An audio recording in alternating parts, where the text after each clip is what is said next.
Hello my dear friends, welcome to my YouTube channel. My name is Lakshmi रानी. आज हम लोग फिर से एक प्रैक्टिस सेट करने जा रहे हैं इंग्लिश का. बिहार बीएड संयुक्त प्रवेश परीक्षा जो 2021 में होने वाली है, संभावित डेट 11 अगस्त बताई जा रही है अभी तक. तो आज हम लोग जो चैप्टर करने वाले हैं उससे लास्ट ईयर एग्ज़ाम में 5 क्वेश्चंस पूछे गए थे. ठीक है, चैप्टर का नाम है वन वर्ड सब्स्टिट्यूशन. तो चलिए आज का प्रैक्टिस सेट हम स्टार्ट करते हैं. आज हम 10 क्वेश्चन करेंगे, question with answer with explanation. तो चलिए पहला क्वेश्चन देखते हैं. पहले दे रहा है कि in the question given below out of 4 options choose the one which can be substituted for the given words और सेंटेंसेस. फर्स्ट क्वेश्चन है a job carrying no salary.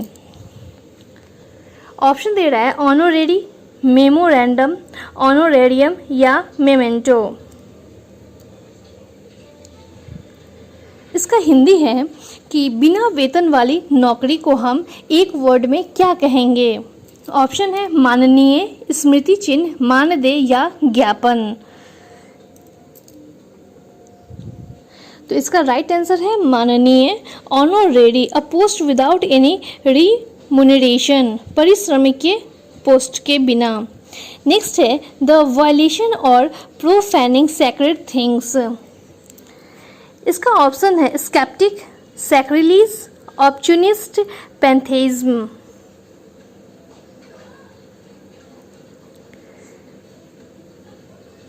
तो इसका हिंदी हो गया कि अपवित्र चीज़ों का उल्लंघन करना को हम एक वर्ड में क्या कहेंगे. तो स्केप्टिक का मतलब होता है नास्तिक, मतलब जिनका भगवान में भरोसा ना हो. अपवित्रीकरण, सैक्रिलीज का मतलब होता है. ऑप्चुनिस्ट का मतलब होता है अवसरवादी, जो अवसर की तलाश में हो.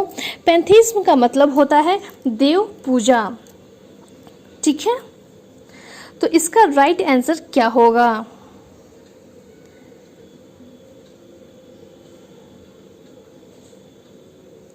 तो इसका राइट आंसर है अपवित्रीकरण, सैक्रिलीज. नेक्स्ट क्वेश्चन है one who Yeats everything. Option है हंग्री, ओमनीवोरस, ओमनीपोटेंट, इंसॉल्वेंट. तो इसका हिंदी हो गया कि जो सारी चीज़ों को खाता हो उसे हम एक वर्ड में क्या बोल सकते हैं. तो हंग्री मतलब तो हो जाता है भूखा.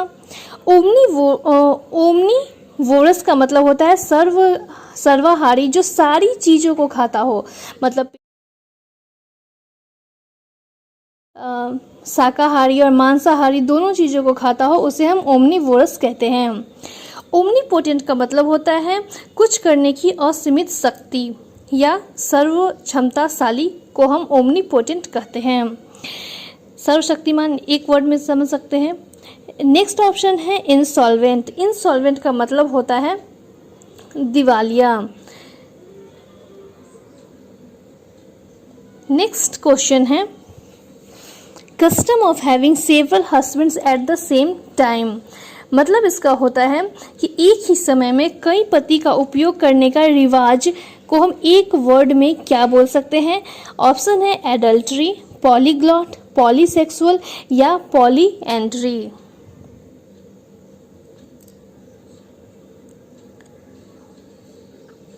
देखिए राइट आंसर क्या है. तो एडल्ट्री का मतलब होता है वॉलेंटरी सेक्सुअल एक्टिविटीज़, मतलब कि between a married man and someone other than his wife. Next है पॉलीगॉट. पॉलीगॉट का मतलब होता है बहुभाषी. ठीक है, नेक्स्ट ऑप्शन दे रहा है पॉलीसेक्सुअल. पॉलीसेक्सुअल का मतलब होता है इन्वॉल्विंग और कैरेक्टराइज्ड बाय डिफरेंट सेक्सुअलिटी, बहुलिंगी, इसको हम समझ सकते हैं. नेक्स्ट है पॉलीएंड्री. पॉलीएंड्री का मतलब होता है बहुपतित्व, मतलब ये कि बहुपतित्व उस सामाजिक स्थिति को कहते हैं जिनमें स्त्रियां एक साथ एक से अधिक पति को रख सकती है.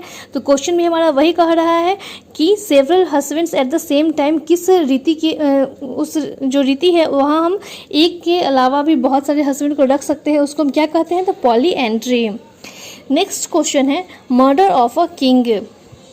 राजा की मृत्यु को हम एक वर्ड में क्या कहेंगे? जेनोसाइड, मैट्रिसाइड, रेजिसाइड या पैट्रिसाइड?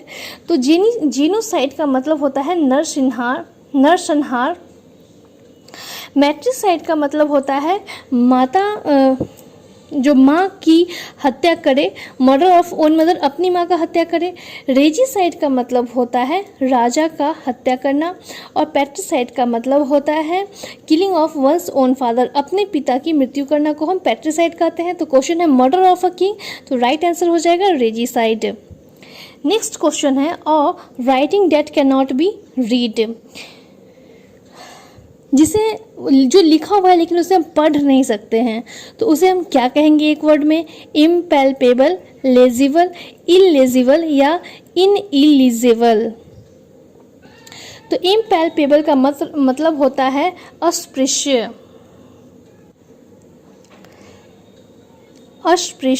लेजिबल का मतलब होता है पढ़ने योग्य, मतलब वो इतने अच्छे से लिखा गया है कि उसे हम पढ़ सकते हैं। नेक्स्ट है ऑप्शन इनलेजिबल, तो इसका मतलब होता है कि हम उसे पढ़ नहीं सकते हैं, वो अस्पष्ट तरीके से लिखा गया हुआ है। नेक्स्ट है इनएलिजिबल, इसका मतलब होता है कि is not to qualify for something, ये अनुचित है, लिखा नहीं गया उतने अच्छे से, उसे हम इनएलिजिबल बोलते हैं। और यहाँ क्वेश्चन कह रहा है कि writing that can not be read, जिसे हम पढ़ नहीं सकते, तो पढ़ कौन सा नहीं सकते हैं? जो अस्पष्ट तरीके से लिखा गया हुआ है। तो इसका राइट आंसर हो जाएगा सी, इलिजिबल। नेक्स्ट क्वेश्चन है government by person of highest social order, इसका मतलब हुआ उच्च सामाजिक व्यवस्था के व्यक्तियों द्वारा सरकार को हम एक वर्ड में क्या कह सकते हैं? थियोक्रेसी, एरिस्टोक्रेसी, ओलिगार्ची या डिक्टेटरशिप?